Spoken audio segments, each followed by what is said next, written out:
Trainer यही निर्णयबाटै अगाडि बढ्दै जाने हो भने मुडभेडकै अवस्था आउँछ। अब त्यो उहाँहरूले चाहिँ के गर्न सक्ने भन्ने एउटा कुरा अब हामी सङ्घर्षमा उत्रिने कुरा सङ्घर्ष मैले यहाँ भन्नुपर्छ। कसैले अलिकति नेतृत्व त्यसको चाहिँ अब नेताको विरोध गर्दा बित्तिकै त्यसको विरुद्धमा अर्को एउटा मान्छे घाइते साथीलाई पुरै उचालेर त्यसलाई अगाडि ल्याइदिएर यो घाइते अपाङ्गहरूकै बिचमा तपाईँहरू बिचमा पनि कहीँनिर चुकेको भन्ने कुरा गर्नुभयो। चुक्नु भयो कि उहाँहरूको नियत नै यही हो? कस्तो खालको राखिराखेको छ भने त्यत्रो सङ्ख्यामा साथीहरू बाहिर जीवन र मरणको चाहिँ अब अवस्थामा साथीहरू।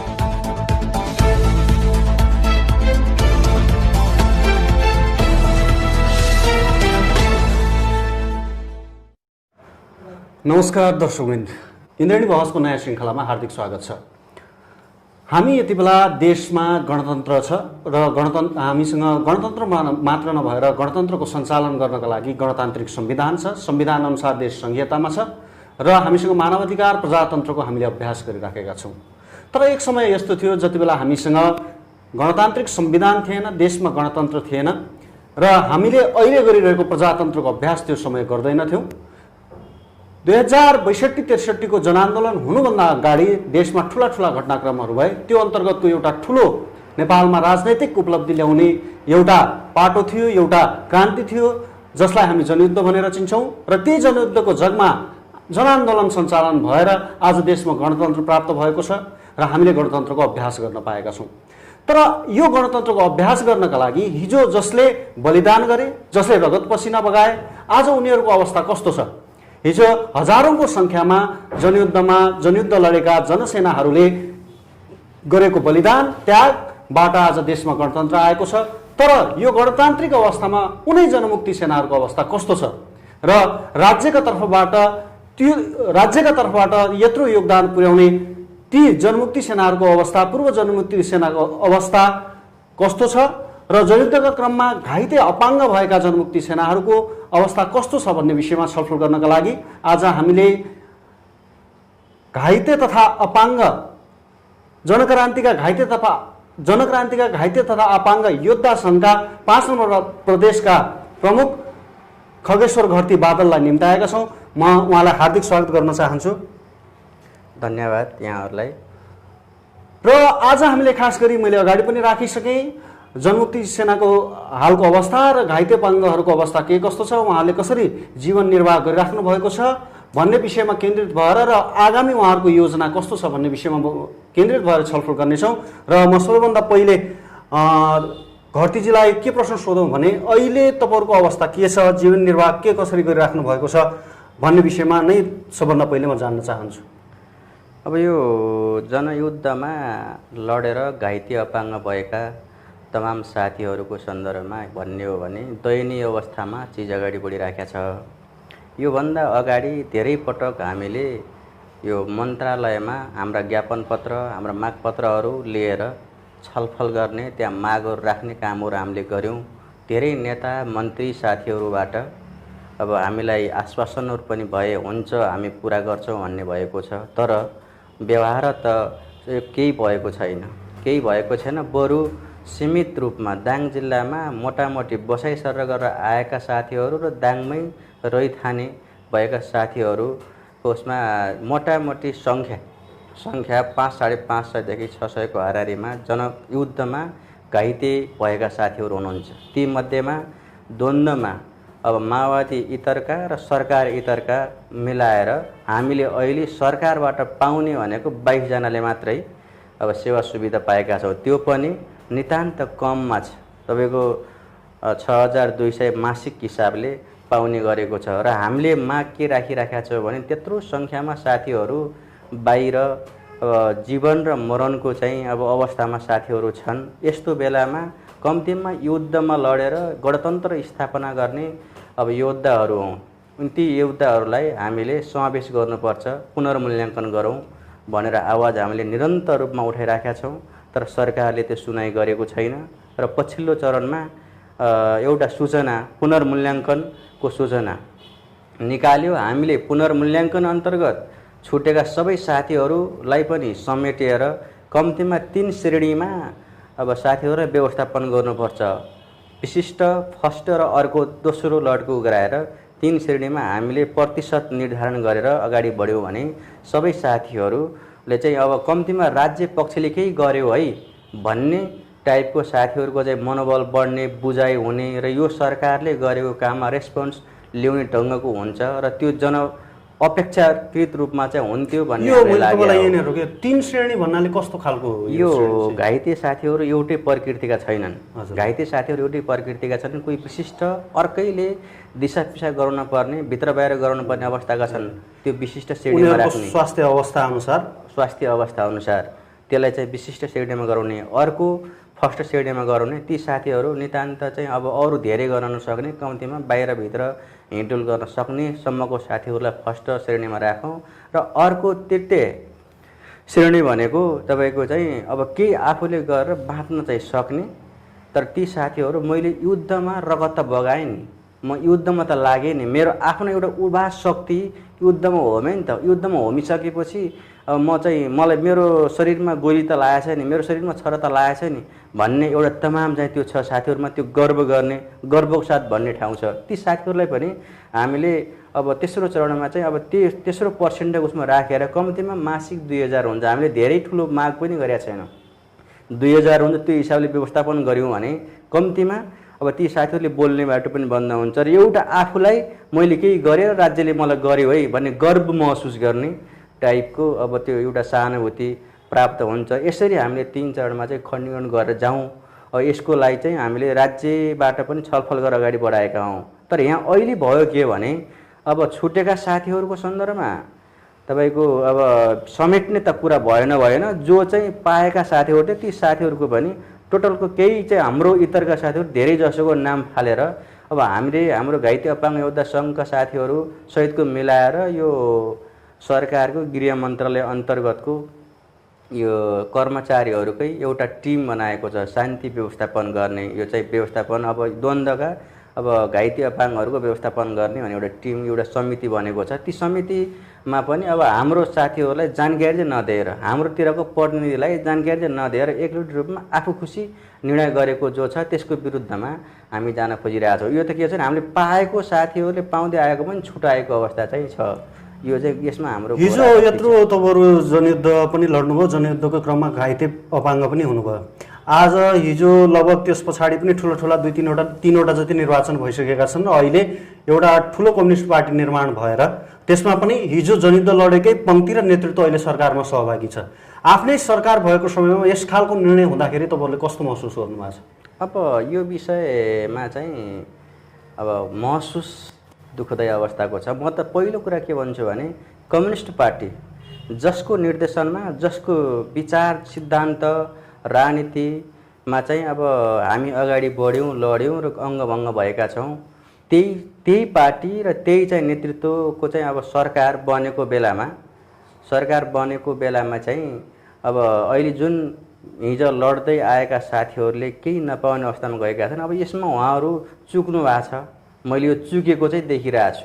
अब म त के भन्छु भने सरकार सञ्चालन गर्ने र पार्टी सबभन्दा ठुलो हुने, अब हिजो चाहिँ तमाम साम्यवादका नाराहरू लगाउने, साम्यवादका कुरा गर्ने साथीहरूले आज त्यही अब आन्दोलनमा लडेर अङ्गभङ्ग भएका साथीहरूलाई व्यवस्थापन गर्न सक्ने कि नसक्ने त्यो ठुलो चुनौतीको विषय बनेको छ। र यसले पनि के निर्धारण गरिराखेको छ भने सरकारको आगामी, पार्टीको आगामी अब अवस्था के हुने, जनताले के बुझ्ने, हिजोको हाम्रा समर्थकहरूले एउटा शब्द प्रयोग गर्नुभयो के हाम्रै साथीहरू पनि कहीँ न चुकेको भन्ने कुरा गर्नुभयो। चुक्नु भयो कि उहाँहरूको नियत नै यही हो, कस्तो खालको बुझ्नु भएको छ?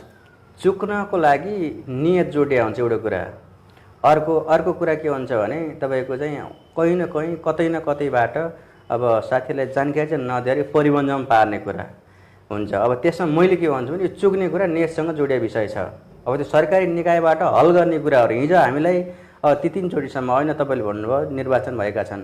ती निर्वाचन भइसकेपछि पहिलोचोटि कम्युनिस्ट पार्टी माओवादी चाहिँ अब ठुलो शक्तिमा जाँदाखेरि 2/3 बहुमत भएन।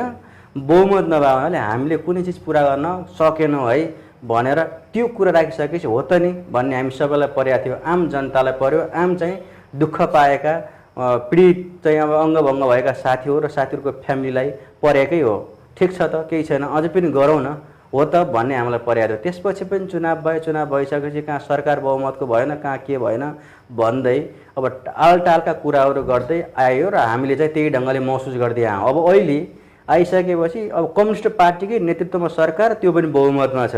त्यो बहुमतमा भए बेलामा अब त केही हुन्छ कि भनेर हामीले एउटा आश गरेको बेला न झन् पाएकाहरूलाई कटाउने काम जो भएको छ, यो आलो घाउमा झन् नुनचुक छर्ने काम गरेका छ। यसले भोलिको दिनमा स्ट्यान्ड कस्तो हुने कम्युनिस्ट पार्टीको, जनताको बिचमा कसरी जाने।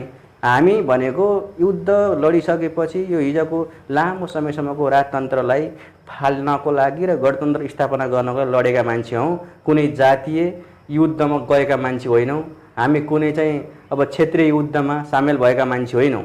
यहाँ हामीले प्रष्ट रूपमा के देखाएको छौँ भने मधेस आन्दोलन भएका हो, जनआन्दोलन भयो। जनआन्दोलन र मधेस आन्दोलन भएकाहरूले त्यहाँ घाइते भएकाहरूले चाहिँ एकदम पुरै सरकारी सेवा सुविधाहरू पाउने नै काम भएको छ र हामी जनयुद्धमा घाइते भएकाहरूले केही पनि नपाउने, कहीँ न कहीँबाट चाहिँ अब हाम्रो मूल्याङ्कन नहुने, हामीलाई विस्थापितै गर्ने ढङ्गले चाहिँ सरकारको मुभमेन्ट चाहिँ अगाडि बढ्ने त्यो भएको छ। सरकारको मुभमेन्ट यस्तो खालले आयो, तपाईँहरूको मुभमेन्ट चाहिँ के कसरी अगाडि बढिरहेको छ त? अब हाम्रो मुभमेन्ट भनेको के हुन्छ, हामी सङ्घर्षै गर्ने हुन्छ। किनभने सङ्घर्षभन्दा अर्को चाहिँ अब तरिका छैन। हामी चोजमोजो रूपमा अब गरिजान्छ कि भइजान्छ कि पार्टी छ, पङ्क्ति छ, यी पार्टी सरकारमा छ भनेर जुन एउटा आश गरेर हामी चानु मानु लागेर बसिरहेका थियौँ। अब चाहिँ केही गर्नुपर्छ, यो मात्रै यो सरकारले मात्र यो पार्टीले पनि केही नगर्ने भयो भन्ने हामीलाई लागेको छ। यसको विकल्पमा हामी सङ्घर्षमा उत्रिनुको विकल्प छैन। सङ्घर्षका आफ्ना रूपहरू हुन्छन्। अब साथीहरूलाई मान्छेलाई लाग्छ होला आफैमा त घाइते भएको छ, आफैमा त अङ्गभङ्ग भएको छ, यस्तोले कस्तो सङ्घर्ष गर्छ होला भनेर त लाग्छ होला। तर सङ्घर्षका धेरै रूपहरू हुन्छन्। ती रूपमा हामी कसरी जान्छौँ, त्यतिखेरसम्म सरकारको मुभमेन्टहरू कस्तो हुन्छ, कस्तो अवस्थामा सरकारले चलेको हुन्छ र हामी के गर्ने भन्ने स्थितिमा जान्छ। हामी टेरिस्ट त बन्दैनौँ, तर फेरि पनि अब धेरै चिजहरू छन् जसमा भोक आम हडतालका कुरा होलान्, चक्काजामका कुरा होलान्। अनि त्यसपछि चाहिँ अब सरकारलाई अनेक तरिकाले चाहिँ विरोधका कार्यक्रमहरूलाई अगाडि बढाएर हामी अगाडि बढ्ने चाहिँ सोच्छौँ र गर्छौँ। हिजोको दिनमा तपाईँहरूले राजा फाल्नुभयो, आजका दिनमा तपाईँहरूले जुन नेताहरूलाई माथि सत्तामा पुर्याउनु भयो उहाँहरू नवराजामा बदलिनु भयो, त्यस्तो लाग्छ तपाईँहरूलाई? नव धनाढ्य नव सामन्त हुन खोजेको चाहिँ प्रष्टै देखिन्छ। अब त्यसमा अब साथीहरूले जति वैचारिक रूपमा चाहिँ म त पुरै क्रान्तिकारी हुँ, म चाहिँ कम्युनिस्ट नै हुँ भनेर जति चाहिँ अब फुर्ती लगाए पनि परिबन्जमा परेर चाहिँ साथीहरू हाम्रा नेताहरू चाहिँ अब नव धनाढ्य नव सामन्त बनेको सबैले देखाएको छ। यो मैले भन्ने तर तपाईँहरूको पनि आन्दोलनको कार्यक्रम हेर्दाखेरि कस्तो देखिन्छ भने यो चाहिँ हिजोको तपाईँहरूको आफ्नो पीडा त छँदैछ, तर समस्या तपाईँहरू बन्धनमा पनि हुनुहुन्छ क्या।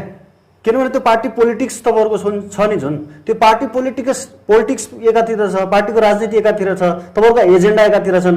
तपाईँहरू आन्दोलन गर्न खोज्दाखेरि पनि जुन तपाईँहरूको पार्टीको राजनीति छ त्यसले अगाडि बढ्न दिने अवस्था चाहिँ देखिँदैन क्या। हो, यहीँ हो सङ्घर्ष। सङ्घर्ष जहाँ विमति हुन्छ त्यहाँ सङ्घर्ष हुन्छ। मैले भने नि हाम्रै नेतृत्वहरू, हाम्रै पार्टी कता कता नव धनाढ्य नव सामन्त भुइँफुट्टा वर्गको उसमा लाग्ने भइसक्यो। त्यसकारण अब हामी अपेलित भयौँ। अपेलित भएकै हुनाले हामीले चाहिँ सोचेको, हामीले चाहेको र हामीलाई कहीँ न कहीँ कतै न कतैबाट केही राहत चाहिँ हुने गरेको व्यवस्था गर्छ कि भन्ने आश टुटिसकेपछि हामी नयाँ ढङ्गको चाहिँ अब सङ्घर्ष कार्यक्रमहरूलाई अगाडि बढाउनुको विकल्प छैन। मैले त्यसकारण भने जस्तो सरकार बाहिर पनि रहेका हिजोको जनयुद्धकालीन समयका पार्टीहरू छन्, अहिले समूहहरू छन्, सङ्गठनहरू छन् होइन। तपाईँहरूले मुभमेन्ट गर्दाखेरि उहाँहरूले पनि जस्तो घाइते अपाङ्गलाई हेरेन भन्ने खालका कुराहरू पनि छन्, राजनैतिक एजेन्डाहरू पनि छन्। उहाँहरूसँग गोलबद्ध हुन सक्ने स्थिति हुन्छ तपाईँहरूको? यो गोलबन्द हुने कुरा भन्दा पनि हाम्रो मागहरू ठिक छन् कि छैनन्। खासमा हिजो आन्दोलनमा, हिजो जनयुद्धमा गोली खाएको मागहरू तपाईँहरूको ठिक छैन भन्ने कुरा त सरकारको तर्फबाट त प्रमाणित भइसक्यो। उहाँहरूले जब हिजोबाट तपाईँलाई पाइँदै आएको सुविधाहरू कटौती गरिसके पछाडि त उहाँहरूले यतिकै गर्नु भएन। उहाँहरूका मागहरू ठिक छैनन्, उहाँहरूलाई नदिए पनि पुग्छ, दिनुपर्ने कारण छैन भनेर त कटाउनु भयो नि। सर्वसर्वा सरकार हुँदैन एउटा कुरा। दोस्रो कुरा चाहिँ सरकारको नेतृत्व, नेता, त्यो मन्त्रीले अब बोलेपछि नै त्यही ठिक हो भन्ने कुरा भएन। आम जनताको बुझाइ के हुन्छ? हिजो साँच्चै भन्दा भन्ने हो भने गोली खान तयार भएका साथीहरू, गोली खाएका अङ्गभङ्ग भएका साथीहरू के भिरबाट लोटेका हुन् या साँच्चै भन्दा चाहिँ गोली खाएका हुन्, लडाइँमा गएका हुन् या हलो जोत्न जाँदाखेरि अब फालो लागेको र घाइते भएको भन्ने कुरा त जनताले हेरिराखेको छ नि त। त्यसकारण चाहिँ अब उहाँहरूले भनेर मात्रै हुँदैन, जनताको कुरा हो, त्यसमा हाम्रो आफ्नो कुरा छ, यसमा चाहिँ हाम्रो चाहिँ अब परिवारहरू छ, यी सबैलाई थाहा छ। त्यसकारण के हुन्छ भने सरकारले तिरस्कारै गरिहाले पनि सङ्घर्षद्वारा हामी ठिक ठाउँमा ल्याउने चाहिँ एउटा सोच बनाएका छौँ, त्यो होप चाहिँ छ। आज तपाईँहरूले देशैभर ज्ञापन पत्र बुझाउनु भयो होइन, हरेक जिल्लामा। अब यसै गरेर तपाईँहरूले चाहिँ तपाईँहरूको अहिलेको नेतृत्व छ नि, जुन राजनीतिक नेतृत्व, उहाँहरूसँग पनि गएर यसै ढङ्गले डायलग गर्न सक्नुहुन्छ तपाईँहरूले? त्यो भइसक्यो। त्यो अब केन्द्रको सन्दर्भमा केन्द्रीय समिति परिणाममुखी डायलगको कुरा गरिराखेको छु मैले। यो ज्ञापन पत्र त तपाईँहरूले एउटा औपचारिकता पुरा गर्नुभयो, तर परिणाम निकाल्ने गरी जस्तो अब हामीलाई त अहिले तपाईँ एउटा नेतृत्वमा हुनुहुन्छ, कम्तीमा तपाईँले देखाउने बाटोले तपाईँहरू जस्ता अन्य घाइते अपाङ्गहरू पनि हुनुहुन्छ नि, हामीले यहाँसम्म पुग्न सक्छौँ, यतिसम्म गर्न सक्छौँ, हामीले यहाँनिर आशा देखिराखेका छौँ भन्ने कुरा जुन छ उहाँहरूको, तपाईँहरूले नेतृत्वसँग गर्न सक्ने डायलगले त्यो कुरा देखाउँछ क्या, गर्न सक्नुहुन्छ? सकिन्छ, गरिराखेका छौँ, गर्छौँ अझै पनि। त्यो चाहे अब छलफलको विधिबाट होस्, त्यो चाहे सङ्घर्षको माध्यमबाट होस्, हामीले गर्नै पर्छ, गर्दै आएका छौँ। सुनाइ भएको छैन, फेरि पनि निरन्तर जारी रहन्छ। त्यसो भएपछि अब तपाईँहरूको कार्यक्रमहरू चाहिँ कस्तो किसिमका छन्? आगामी दिनमा केही तय भएका छन्? पहिलो कुरा त हामी दोस्रो सम्मेलन सक्यौँ। दोस्रो सम्मेलन सकिसकेपछि अब प्रदेश र जिल्लासम्म पनि हामीले सम्मेलन भेला गरेर समिति गठन गर्ने र हामी संस्थागत रूपमा मागलाई अगाडि बढाउने र संस्थागत रूपमै अगाडि बढेपछि मात्रै अब हामीले पाएका दुःखहरूलाई हल गर्न सक्छौँ भन्ने हामीलाई लाग्यो। त्यसकारण पनि दोस्रो सम्मेलन गऱ्यौँ। अब दोस्रो सम्मेलन गरिसकेपछि अब हामी प्रदेशहरूमा 7वटै प्रदेशमा प्रदेशको अब सम्मेलनहरू गर्ने र सबै जिल्लाहरूमा सम्मेलन गरेर समिति गठन गर्ने भनेर अगाडि बढिराखेको बेलामा यो कोरोना भाइरसको कारणले गर्दाखेरि लकडाउन सुरु भयो। त्यसले गर्दाखेरि हामीले गर्न सकेका छैनौँ र हामीले गर्छौँ। अहिलेसम्म के हो भने पार्टी छ र पार्टीले गर्छ भन्नेमा हामी चाहिँ त्यति बढी एग्रेसिभ नभएकै हो। त्यसले गर्दाखेरि हाम्रो पार्टीले त गर्ने देखिँदैन। तपाईँहरूले यहाँ जिल्ला तहमा पनि यहाँ प्रदेश तहमा पनि कुरा गरिराख्नु भयो, होला उहाँहरूको रेस्पोन्स के छ? किनभने माथिको नेतृत्वलाई जगजगाउने त तलको नेतृत्वले पनि हो। मैले यही भन्दैछु, यो आश गऱ्यौँ र यो आश गर्दा झन् साथीहरूलाई कसैले अलिकति विरोध गर्छ, बडो दुःखको साथ मैले यहाँ भन्नुपर्छ, कसैले अलिकति नेतृत्व त्यसको चाहिँ अब नेताको विरोध गर्दा बित्तिकै त्यसको विरुद्धमा अर्को एउटा मान्छे घाइते साथीलाई पुरै उचालेर त्यसलाई अगाडि ल्याइदिएर यो घाइते अपाङ्गहरूकै बिचमा झगडा बनाइदिने टाइपको भूमिकाहरू खेल्ने, एकतामा नआउने साथीहरू चाहिँ समग्र संस्थागत रूपमा निर्णय गर्ने हो। नेताहरूले तपाईँहरूलाई नै फुटाइराखेका छन्। अब अहिलेसम्म यो देखियो। त्यसकारण हामीले तपाईँहरूप्रति यस्तो फुटाउनु पर्ने भएको कटाउनु पर्ने सेवा सुविधा चाहिँ यस्तो भइराखेको किन छ? के लाग्छ तपाईँलाई? यो यतिसम्म चाहिँ जानुपर्ने त कुनै त्यस्तो कारण छैन? किनभने उहाँहरूको जति योगदान जो अहिले राजनैतिक नेतृत्वबाट माथि पुग्नु भएको छ, योगदान उहाँहरूले पनि गर्नुभयो, तपाईँहरूले पनि गर्नुभयो। उहाँहरू चाहिँ सरर जिल्ला गाडीमा हिँडिराख्नु भएको छ, तपाईँहरूले चाहिँ जाबो महिनामा 6000 पाएको सेवा सुविधा पनि कटाइदिनु पर्ने यस्तो किन भइरहेको छ? यो कारण छ। उहाँहरूले हाम्रो माग नसुन्नु अनि साथीहरूको बिचमा घाइते अपाङ्ग साथीहरूकै बिचमा कन्ट्राडिक्सन पैदा तपाईँलाई बोझ सम्झिनु भयो उहाँहरूले, त्यस्तो लाग्छ? यो दुईटै चिज हो। एउटा कुरा बोझ सम्झेको कुरा भयो, अर्को कुरा चाहिँ गल्ती गर्नुभएको छ र कतै न कतैबाट हाम्रो चाहिँ कुराहरू बाहिर आउँछ कि भन्ने सोच बनाएको हो जस्तो मलाई लाग्छ। अब जस्तो मानौँ प्रत्येक जिल्लामा युद्धको अवस्थामा सामन्तहरूको जग्गा हामीले धेरै कब्जा गऱ्यौँ। सामन्तहरूको जग्गा हामीले धेरै कब्जा गऱ्यौँ। यहाँ हजारौँ बिघा जग्गा दाङ जिल्लामा पनि कब्जा गरिएको, त्यो जग्गाहरू कहाँ गए? क्वेसन चाहिँ कहाँ गयो त? त्यो जग्गाहरू कहाँ? हामी त्यही क्वेसन गरिरहेछौँ अहिले। अब त्यो हामीले यसो चाहिँ हेर्दाखेरि के देख्छौँ भने अब त्यही सामन्तसँगको साँठगाँठ अनि केही चाहिँ अन्य राजनीतिक दलका चाहिँ नेतृत्वसँगको साँठगाँठमा केही पर्सेन्ट हाम्रै नेतृत्वहरूले चाहिँ मिलेमतमा चाहिँ यो बेचेर सकेको स्थिति चाहिँ अब हो कि भन्ने चाहिँ हामीलाई लागेको छ। अब त्यो हामीलाई त लाग्ने छँदैछ, तर चाहिँ उहाँहरूलाई पनि झन् पहिला तर्सा छ। कतै चाहिँ अब यो यिनीहरूलाई अब व्यवस्थापन गर्नलाई त थुप्रै आधारहरू थिए नि, यिनीहरूले केही गर्न सक्दैनन् भने कम्तीमा बालबच्चाहरूलाई यिनीहरूले पाल्ने भनेको केही जग्गाहरू वितरण गरेर भए पनि व्यवस्थापन गर्न सकिन्छ। त्यही जग्गामा अब कुनै बजार व्यवस्थापन गरेर नयाँ ढङ्गको चाहिँ अब व्यवसायमा लगाएर पनि हल गर्न सकिन्छ। र त्यही जग्गालाई सदियौँदेखि तपाईँ पुर्खैदेखि जोत भोग गर्दै आएको किसानहरू छ र ती किसानहरूलाई वितरण गर्यो भने पनि पकेट जनता हाम्रो हुन्छ, भोटर हुन्छ। अब त्यो भन्ने उहाँहरूले जुन गर्न पर्थ्यो त्यो नगरिकन बेचिसकेपछि अब यस्तो जस्तो अब जग्गा नै सिद्धिहाल्यो, अब त्यो जग्गा नै सिद्धिसके पछाडि अब त्यताको कुरा गरेर पनि केही छैन। तर यहाँनिर तपाईँहरूको माग जुन हिजोबाट पाइआएको सुविधा किन पनि कटिएको हुनसक्छ भने आज जुन पार्टीसँग तपाईँहरूको एकता भएको छ नि, ठुलो पार्टी निर्माण भएको छ नि, हिजो त कतिपय सन्दर्भमा तपाईँहरू जनमुक्ति सेनाले पनि उहाँहरूमाथि कतिपय मान्छेहरू तत्कालीन पार्टीका कतिपय मान्छेहरूमाथि प्रहार गर्नुभयो होइन। हिजोको रिसराग छ नि, आज कदाचित हेर्दाखेरि यो पार्टी एकताले झन् तपाईँहरूको मागहरूलाई अप्ठ्यारो पारिदिया हो कि जस्तो लाग्छ।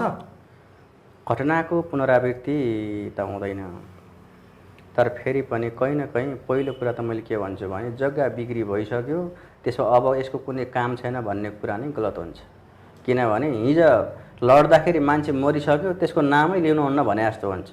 आखिर गलत गरेकोलाई गलत हो भन्ने इतिहासमा किटानी त हुन पर्यो, निस्किन पर्यो। कसले गलत गर्यो त, कसरी गलत भयो? सामन्तका हजारौँ बिघा जग्गा त कब्जा गरेको त हो नि।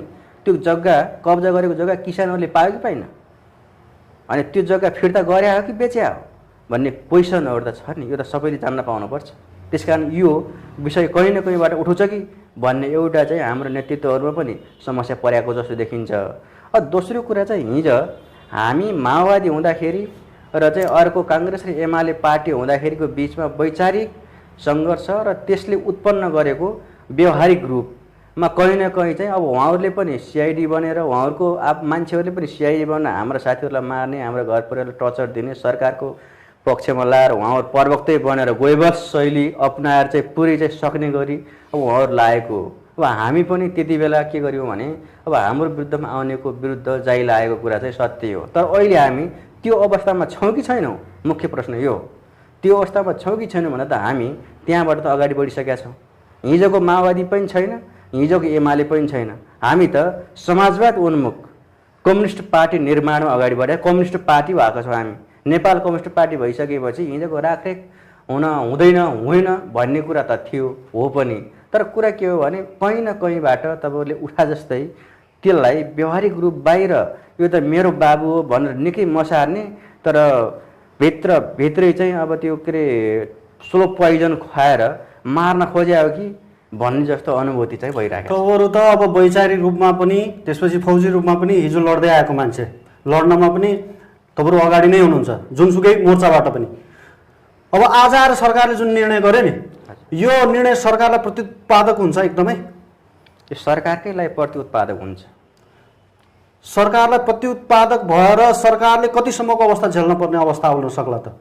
अब त्यो सङ्घर्षको कार्यक्रम नै बताउने कुरा एउटा कुरा। अब पहिलो कुरा हामीले अनुरोध के गरिरहेका छौँ भने सरकारले एउटा ढङ्गको यो निर्णय गरिसकेपछि तुरुन्त फेरि चाहिँ हाम्रो जनक्रान्तिका घाइते अपाङ्ग योद्धा सङ्घ मार्फतको चाहिँ एउटा जुन प्रतिनिधि त्यहाँ समाधान गर्ने, व्यवस्थापन गर्ने, त्यो कुरा मिलाउने भन्ने एउटा समिति बनेको छ। ती साथीहरूलाई तुरुन्त बोलाएर चाहिँ सहकार्य गरेर हल गर्ने गरी जान पर्यो भन्ने भनेका छौँ। त्यो गर्ला हामीले आशा गरौँ। अब गरेन र यही निर्णयबाटै अगाडि बढ्दै जाने हो भने मुडभिडकै अवस्था आउँछ। अब त्यो उहाँहरूले चाहिँ के गर्न सक्ने भन्ने एउटा कुरा। अब हामी सङ्घर्षमा उत्रिने कुरा, सङ्घर्षका विभिन्न रूप हुन्छ नि, त्यो मैले अहिले भनिहालेँ। अन्त्यमा अब लगभग हामी अन्त्यतर्फ पनि छौँ। अब चाहिँ सरकारसँगको अन्तिम विकल्प चाहिँ के हो, तपाईँहरूले के भन्न चाहनुहुन्छ? सरकारसँगको अन्तिम विकल्प हाम्रो के हुन्छ भने सङ्घर्षमा अब दुश्मनीपूर्ण तरिकाले अगाडि बढ्ने स्थिति नबनोस्। हामी चाहिँ अब शान्तिपूर्ण तरिकाले हामी साँच्चैभन्दा हामी घाइते हौँ, हामी साँच्चैभन्दा युद्ध लडेका मान्छे हौँ, क्रान्ति गरेर अगाडि बढेका मान्छे हौँ, गणतन्त्र स्थापना गर्नको लागि योगदान दिएका मान्छे हौँ। हामीलाई गला जाँदाखेरि, हलो जोत्दाखेरि वा फेरि तपाईँको कतै चाहिँ अब मुलानतिर गएर काम गर्दाखेरि भएको एक्सिडेन्टबाटको अब दर्जामा नदियोस्। हामीलाई चाहिँ अब जनयुद्ध, जनआन्दोलन अनि त्यसै मधेस आन्दोलनमा घाइते अपाङ्ग भएका साथीहरू जो छन् ती साथीहरूलाई सरहको हामीलाई सुविधा दियोस् भन्ने हाम्रो माग हुन्छ र यसमा यही विकल्पसहित हामी अगाडि बढ्ने हो र सरकारले त्यसमा हाम्रो मागहरू पुरा गर्छ भन्ने अझै पनि थोरै अब हाम्रो चाहिँ आशय चाहिँ छ। दर्शकवृन्द, गणतन्त्र जनताकै लागि ल्याइएको थियो। जनमुखी व्यवस्था होस् भनेर हिजो करिब 15,000 मानिसले बलिदान दिएका थिए र आज तर आजको अवस्था हामीले हेऱ्यौँ भने गणतन्त्र केही सीमित मान्छेहरूको भइराखेको छ र हिजो जुन युद्ध लडेको तबका, हिजो जुन जनक्रान्ति गरेको तबका र हिजो आन्दोलन गरेको तबकाका केही सीमित मान्छेले गणतन्त्रको रस स्वादन गरिराखेका छन्। पक्कै पनि अगाडि हामीले कुरा गऱ्यौँ, यो गणतन्त्र जसले ल्याएको हो, जनताका लागि ल्याएको हो र जनताले यो गणतन्त्रको उपभोग गर्न पाउनुपर्छ भन्ने कुरा सबैको मत रहेको छ। फेरि पनि म यहाँहरूलाई हार्दिक धन्यवाद दिँदै आजको कार्यक्रम यही समाप्त भएको जानकारी गराउँदछु। धन्यवाद।